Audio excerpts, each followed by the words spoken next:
আসসালামু আলাইকুম। আজকে আমরা বানাবো এই দারুণ মজাদার বাসায় তৈরি নুডলস।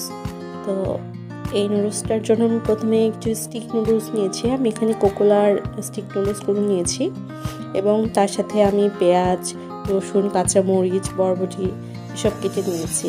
স্টিক নুডলসগুলো আমি প্রথমে ছাড়িয়ে এগুলোকে দু অর্ধেক করে ভেঙে নিচ্ছি। এরপর আমি চুলায় সামান্য পানি দেব। পানির মধ্যে আমি লবণ দিয়ে দিচ্ছি এবং সাথে একটু সামান্য তেল দিচ্ছি যাতে লেগে না যায়। এরপর নুডলসগুলো দিয়ে দিতে হবে।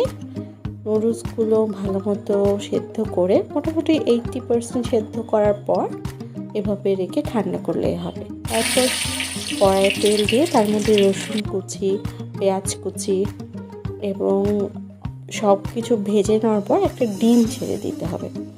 আমি